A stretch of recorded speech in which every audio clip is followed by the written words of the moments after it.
नमस्कार विद्यार्थी मित्रांनो आणि शिक्षक बंधू भगिनींनो. कालच्या व्हिडिओमध्ये आपण वर्णमाला हा टॉपिक पूर्ण केलेला आहे. आज आपण दुसरा टॉपिक संधी हा पूर्ण करूया. तर या व्हिडिओमध्ये आपल्याला संधी, स्वर संधी, व्यंजन संधी, विसर्ग संधी, पूर्वरूप संधी आणि पररूप संधी काय आहे ते बघायचं आहे. या सर्व टॉपिकवर हे सर्व 6 टॉपिक आहेत. या 6 टॉपिक पैकी एका टॉपिक वरती प्रत्येक क्वेश्चन पेपर मध्ये 1 मार्कासाठी क्वेश्चन विचारलेला आहे आणि यानंतरही विचारणार आहे. तर वेळ न घालता आपण सुरू करूया आजचा टॉपिक. पहिला टॉपिक आहे तो म्हणजे संधी. संधी म्हणजे आपल्या भाषेत सांगायचं म्हणजे संधी म्हणजे दोन शब्द जोडणे. दोन शब्दांना जोडणे म्हणजे संधी. परंतु व्याकरण दृष्ट्या त्याची व्याख्या केलेली आहे. ती व्याख्या आपण समजून घेऊया. तर ती व्याख्या अशी आहे, पहिल्या शब्दातील शेवटचा वर्ण, पहिल्या शब्दातील शेवटचा वर्ण आणि दुसऱ्या शब्दातील पहिला वर्ण एकमेकांमध्ये मिसळून दोहांबद्दल एक वर्ण तयार होतो. अशा वर्ण तयार करण्याच्या प्रक्रियेला संधी असे म्हणतात. व्याख्या पुन्हा एकदा सांगतो. पहिल्या शब्दातील शेवटचा वर्ण आणि दुसऱ्या शब्दातील पहिला वर्ण एकमेकांमध्ये मिसळून जो वर्ण तयार होतो, त्या वर्णास जो वर्ण तयार होतो किंवा वर्ण तयार होण्याच्या प्रक्रियेला संधी असे म्हटले जाते. हे आपण उदाहरणासह बघूया. उदाहरण घ्यायचं झालं तर उदाहरण आपण हे घेऊया. देव प्लस आलय. देव प्लस आलय हे दोन शब्द आहेत. तर यांना आपल्याला काय करायचं, एकत्र करायचंय संधीच्या साहाय्याने. तर व्याख्या काय सांगते, तर पहिल्या शब्दातील हा आहे पहिला शब्द, हा आहे दुसरा शब्द. तर पहिल्या शब्दातील शेवटचा वर्ण, पहिल्या शब्दातील शेवटचा वर्ण आणि दुसऱ्या शब्दातील पहिला वर्ण हे काय होतात, एकमेकांमध्ये मिसळतात आणि त्या दोन वर्णाचा एकच वर्ण तयार होतो. आता हे बघा, हा आहे व्यंजन, हा आहे स्वर. तर व्यंजन आपण अशा पद्धतीने लिहित नाही. तर व्यंजन कशा पद्धतीने लिहितो, व प्लस अ. कारण व प्लस अ का लिहिलं, कारण याचा उच्चार करताना व तर अ चा येथे उच्चार येतो, म्हणून आपण अशा पद्धतीने लिहिलंय. आणि इथं आ हा काय स्वर आहे, त्याच्यामध्ये कोणत्या दुसऱ्या स्वरांचा उच्चार येत नाही, त्याच्यामुळे तो आच होतो. म्हणजे तर पहिल्या शब्दातील दुसरा वर्ण कोणता आहे, तर आ. आणि दुसऱ्या शब्दातील पहिला वर्ण कोणता आहे, तर आ. पहिल्या शब्दातील दुसरा वर्ण कोणता आहे, अ. आणि दुसऱ्या शब्दातील पहिला वर्ण कोणता आहे, आ. हे दोन्ही काय होतात, एकमेकांमध्ये मिक्स होतात. एकमेकांमध्ये मिक्स होऊन दोहोंचा एक वर्ण तयार होतो. काय तयार होतो, तर एक वर्ण तयार होतो. असा जो वर्ण तयार होतो, ही जी प्रोसिजर आहे वर्ण तयार करण्याची, या वर्ण तयार करण्याच्या प्रोसेसला काय म्हणतात, तर संधी म्हणतात. काय म्हणतात, संधी म्हणतात. तर मग इथे जो हा दुसरा शब्द आहे, याचं काय तयार होणार आहे, याचं तयार होणार आहे वा. याचा तयार काय होणार आहे, वा. आणि हे दोन शब्द एकत्र येणार आहे. तर मग कशी येतील ते,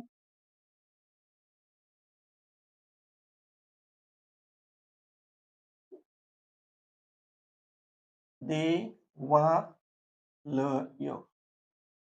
देव आलय या दोन स्वतंत्र शब्दापासून एक शब्द तयार झाला.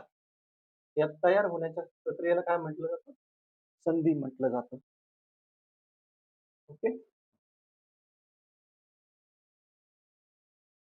संधीची आपण व्याख्या बघितली. संधीची व्याख्या व्याख्या मराठीच्या क्वेश्चन पेपर मध्ये तुम्हाला कुठेही दिसणार नाही. व्याख्या विचारली जात नाही, फक्त व्याख्या लक्षात असली पाहिजे. संधीची व्याख्या संपली. उदाहरण आपण बघितलं. संधीचे प्रकार बघायचे. संधीचे एकूण किती प्रकार आहेत, 3 प्रकार पडतात. संधीचे एकूण 3 प्रकार पडतात. कोणते प्रकार पडतात ते,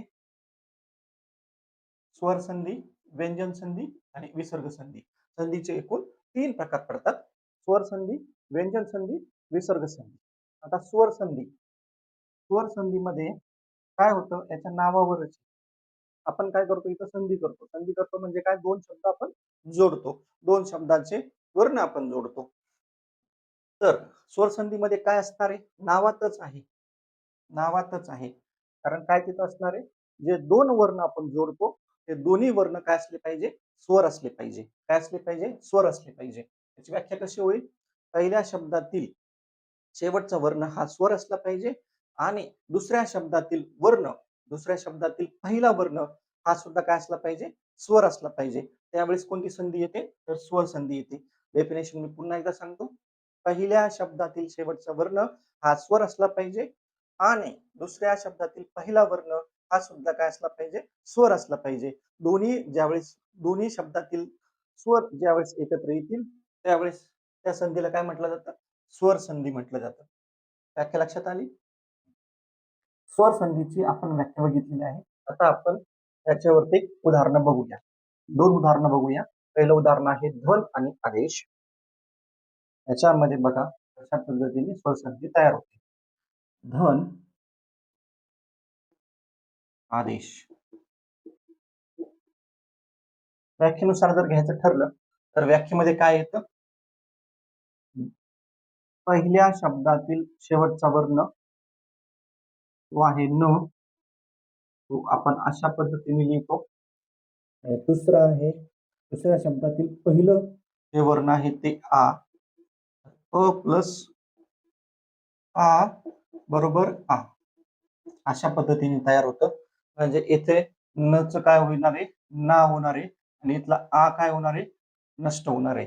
याचं तयार काय होणार आहे, धन अधिक आदेश बरोबर धनादेश. हे कशाचं उदाहरण झालं, तर हे झालं स्वर संधीचं उदाहरण. दुसरं उदाहरण बघूया. ला आनंद. व्याख्येनुसार गेलं तर पहिल्या शब्दातील शेवटचं वर्ण काय आहे, ल म्हणजे ला. ला कसं लिहिणार आपण, ल वर्ण पद्धतीने आ आणि आनंद, आनंदाचं आ कसं लिहिणार आहे, तर आ. या दोन्हीचं मिक्सर काय होणार आहे, आ प्लस आ बरोबर आ. म्हणजे इथे काय होणार आहे, हा आ टोटली निघून जाणार आहे. कारण इथं ल नाहीये, ला आहे. ला ला असल्यामुळे ते लाच राहणार आहे. कला आनंद काय होणार आहे, कलानंद. अशा पद्धतीने स्वर संधीची आपण उदाहरणं बघितलेली आहेत. अशाच पद्धतीची उदाहरणं तुम्हाला परीक्षेमध्ये विचारले जातील. ओके, नेक्स्ट बघूया स्वरूप. स्वर संधीचे स्वरूप कसं असतं, आता आपण बघितलेलं आहे. दोन स्वर एकत्र होतात. पहिल्या शब्दातील शेवटच्या वर्णातील स्वर आणि दुसऱ्या शब्दातील पहिल्या वर्णाचा स्वर, हे दोन्ही स्वर एकत्र झाले तर स्वर संधी तयार होती. म्हणजे स्वरूप काय असणार आहे याचं, पहिल्या शब्दातीलच स्वर आणि दुसऱ्या शब्दातील आणखी एक स्वर, असे दोन स्वर एकत्र होऊन स्वर संधी तयार होती. स्वर संधीला दुसरे नाव आहेत, आणखी दोन नाव आहेत, अच संधी किंवा विवृत्त संधी. परीक्षेमध्ये स्वर संधीच्या जागेवर अच संधी सुद्धा देऊ शकतात किंवा विवृत्त संधी सुद्धा देऊ शकतात. त्याच्यामुळे हे दोन नावे तुम्ही आणखी लक्षात ठेवणं गरजेचे आहे. स्वर संधीची व्याख्या कळली, उदाहरण आपण बघितले, स्वरूप बघितलं आणि स्वर संधीला आणखी नावे आपण बघितले. 4 पॉइंट स्वर संधीमध्ये आहेत. जास्त करून एक्झाम्पल विचारले जातात, एक्झाम्पलची कोड करायची आणि त्या पद्धतीने दुसरा स्वर येतोय की व्यंजन येतोय की दोन्ही स्वर येतात किंवा एक व्यंजन एक स्वर येतंय, त्याच्यावरून तुम्हाला संधीचे प्रकार ओळखायला विचारते. ठीक आहे, आता आपण नेक्स्ट टॉपिक बघूया, तो म्हणजे व्यंजन संधी. व्यंजन संधी सुद्धा आपण 4 स्टेप्स मध्ये बघणार आहोत. पहिली स्टेप आहे व्याख्या, दुसरी स्टेप आहे उदाहरण, 2 उदाहरण घेऊ. त्याच्यानंतर तिसरी स्टेप आहे स्वरूप आणि चौथं आहे त्याला इतर नावे. तर व्याख्या काय असणार आहे व्यंजन संधीची, नावावरूनच समजतं. जनरल व्याख्या काय आहे व्यंजन संधीची ते बघूया. व्यंजन संधी म्हणजे काय, पहिल्या शब्दातील शेवटचं अक्षर हे व्यंजन, शेवटचं वर्ण हे व्यंजन आणि दुसऱ्या शब्दातील पहिलं अक्षर हे एकतर व्यंजन असलं पाहिजे किंवा स्वर असलं पाहिजे. तर असं मिळून जर शब्द तयार होत असेल तर तो व्यंजन संधी असते. व्यंजन संधी म्हणजे काय, तर पहिल्या शब्दातील शेवटचे अक्षर हे व्यंजन असलंच पाहिजे आणि दुसऱ्या शब्दातील पहिलं वर्ण हे एकतर व्यंजन असावं किंवा स्वर असावं. अशा संधीला आपण काय म्हणतो? व्यंजन संधी म्हणतो. व्याख्या पुन्हा एकदा सांगतो. पहिल्या शब्दातील शेवटचे वर्ण हे व्यंजनच असलं पाहिजे आणि दुसऱ्या शब्दातील पहिलं अक्षर हे एकतर व्यंजन असावं किंवा स्वर असावं. तर त्यामधून त्या दोन वर्णातून जो एक वर्ण तयार होतो, त्या वर्णाला आपण काय म्हणतो? व्यंजन संधी म्हणतो. व्याख्या आपण बघितलेली आहे. उदाहरण बघूया. उदाहरण काय आहे? तर विपद काल हे दोन शब्द आहेत. त्या दोन शब्दाचा आपल्याला एक शब्द तयार करायचा आहे. हे बघा, पहिल्या शब्दाचं शेवटचं वर्ण द आहे. द चा उच्चार कसा होतो बघा. द क द क द अ नाही होत. द क होतो. इथं आलेलं आहे व्यंजन. इथं काय आलेलं आहे? व्यंजन. म्हणजे हे कोणत्या संधीचं प्रकार आहे? उदाहरण आहे. तर ते व्यंजन संधीचं आहे. द क. दुसरा शब्द बघा, त्याच्यामध्ये काल. क चा उच्चार कसा होतो? त क. क चा उच्चार कसा होतो? त क. आणि दोन्ही मिळून उच्चार कसा होतो? क क. मग विपद काल शब्द कसं लिहिणार आपण? विपद काल अशा पद्धतीने लिहिणार. परत एकदा सांगतो. विपद आणि काल हे दोन शब्द आहेत. दोन्हीचं एक शब्द बनवायचा आहे. तर व्याख्येनुसार पहिल्या शब्दातील शेवटचा वर्ण त्याचा उच्चार इथे इथे लिहिलेला आहे. द चा उच्चार काय होतो? द क. द अ होत नाही. द क असा उच्चार होतो. इथे क आल्यामुळे हे आहे व्यंजन संधीचं उदाहरण. हे स्वर संधीचं उदाहरण नाही. जर इथे अ आलं असतं तर हे झालं असतं स्वर संधीचं उदाहरण. परंतु द चा उच्चार इथे काय होतो? द क होतो आणि क आल्यामुळे हे आहे व्यंजन. क काय आहे? तर व्यंजन. क व्यंजन संधीचं उदाहरण आहे. तर द चा उच्चार झाला द क. क चा उच्चार काय होतो? त क. त क. इथे पण काय आलेलं आहे? व्यंजन आलेलं आहे. म्हणजे व्यंजन व्यंजन म्हणजे व्यंजन संधी आणि दोन्हीचा उच्चार जर एकत्र केला तर क आणि दोन्ही शब्द एकत्र घेतले तर विपकाल. विपत्काल शब्द तयार होतो. तसंच शरद आणि काल. द चा उच्चार द प्लस क. का चा उच्चार क प्लस क आणि शेवटी क आणि पूर्ण शब्दाचा उच्चार शरद काल अशा पद्धतीने त्याचा उच्चार होतो. अशा पद्धतीने आपण दोन उदाहरणं बघितलेली आहेत. त्याच्यानंतर तिसरा त्यातला स्टेप्स आहे ती म्हणजे स्वरूप. स्वरूप कसं आहे? पहिला शब्द व्यंजन असला पाहिजे. दुसरा शब्द एकतर व्यंजन असला पाहिजे किंवा स्वर असला पाहिजे. म्हणजे याचं स्वरूप कसं असेल? व्यंजन प्लस स्वरूप, व्यंजन प्लस स्वर किंवा व्यंजन प्लस व्यंजन याचं स्वरूप असणार आहे. आणि व्यंजन संधी इतर नावे काय आहेत?